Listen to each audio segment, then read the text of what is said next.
Polavaram doubling electrification, Guntakal Dharmavaram model railway stations, ఇట్లా కేంద్రం చేయవలసినటువంటి అభివృద్ధిని కానీ ఇది వేల కోట్ల రూపాయలు ఉంది. ఈ వేల కోట్ల రూపాయలు ఈ ప్రభుత్వం అందిరిని గాలేరి నగర్కి ఇవ్వగలుగుతుందా? ఇవన్నీ అధ్యయనం చేస్తే వేల కోట్ల రూపాయలు ఈ ప్రాజెక్ట్ అన్ని కూడా.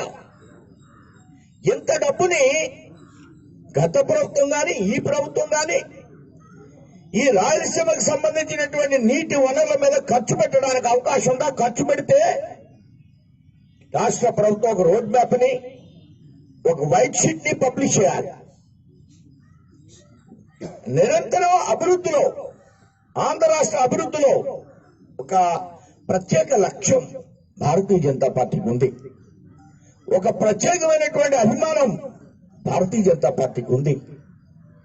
ఆ విధంగా ఎన్ఆర్ఈజీఎస్ నిధులతో ఈ ప్రభుత్వం వచ్చిన తర్వాత గత సంవత్సరం 10,000, ఈ సంవత్సరం 12,000 కోట్లు, 22,000 కోట్ల రూపాయలు ఇస్తే ఈ యొక్క ఎన్ఆర్ఈజీఎస్ నిధులతో రాష్ట్ర ప్రభుత్వం లక్ష్యాలైనటువంటి పంచాయతీ బిల్డింగులు, ఐసిడిఎస్ బిల్డింగులు, నాడు నేడు అనే స్కూల్ బిల్డింగులు, ఏదో అగ్రికల్చర్ సంబంధించినటువంటి క్లినిక్లు, అలానే ప్రతి ఒక వ్యవస్థను ఏర్పాటు చేశారు ముఖ్యమంత్రి గారు. అక్కడ వైద్యాలయం, ఇట్లా 15 అంశాల్లో ఎన్ఆర్ఈజీఎస్ యొక్క నిధుల్ని ఖర్చు పెడుతున్నారు.